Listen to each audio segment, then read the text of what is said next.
it's going to be the first time I've ever said it, is Universal did something really, really bad to me.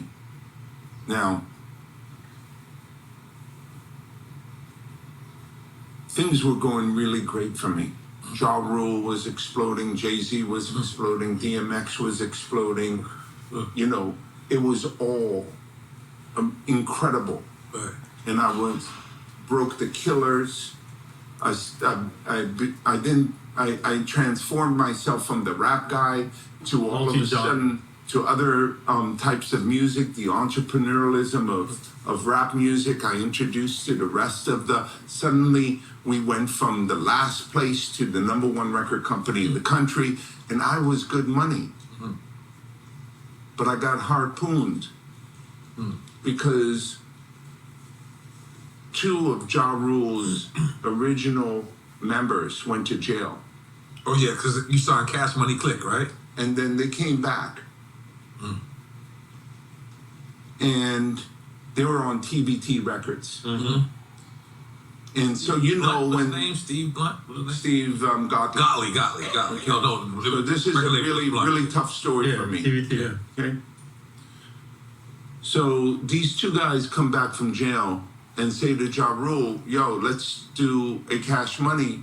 And in the vault of TBT was a Cash Money album.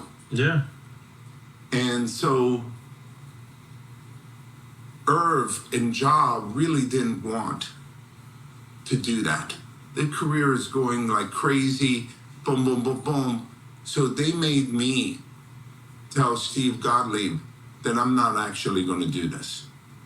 Now, all of a sudden I get a lawsuit, personal lawsuit, that I led him on to believe that Ja Rule can do Cash Money and accused me of fraud. So I said, get the fuck out of here. I didn't do anything wrong. I have Ja Rule's multi-platinum and you're trying to rekindle Cash Money. It doesn't make any sense. No. The courts didn't believe me. Oh. And I lost $135 million judgment. Okay? $135 million judgment. Now think about it. So I was indemnified by Universal. I'm an employee at this point of Universal.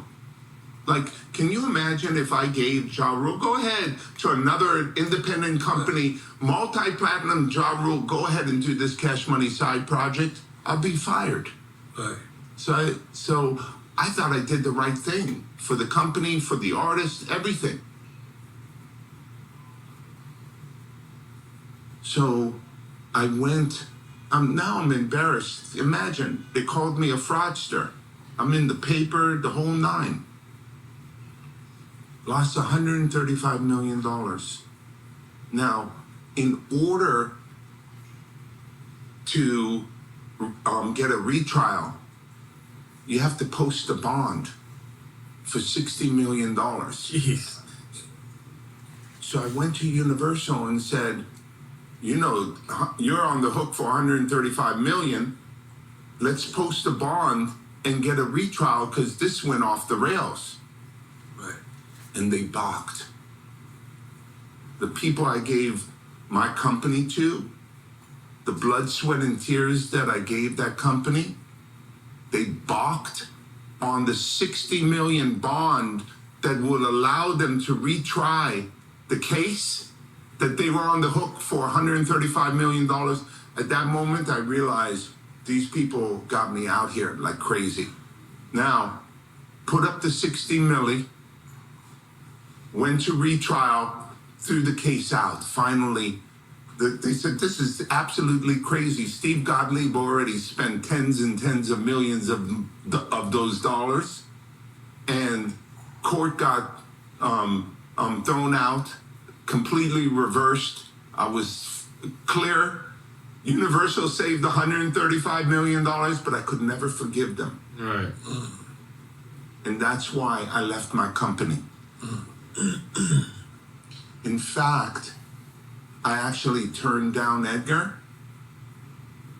And on January 6th, right after I got back from Barbados, I walked in the morning because I was under a lot of stress. They were telling me this new Warner Music Group's going to be so valuable, hundreds of billions of dollars, millions, and you're going to do great and the whole nine. And what the Universal did to me, and I was struggling, but I didn't want to leave the company, so I turned the Warner down. I went that morning to the office, never had a key, and it was the first time that I couldn't get in the office. I said, this is a sign that I fucked up. I walked back home. I told my wife, well, what happened? She says, you're an idiot. You just went too early. Go back to the office. This sign bullshit. just as I was leaving, Edgar Brofman called again and said, are you sure you don't want to roll with us? And at that moment I said, I'm coming, and never returned back to Def Jam. And that's how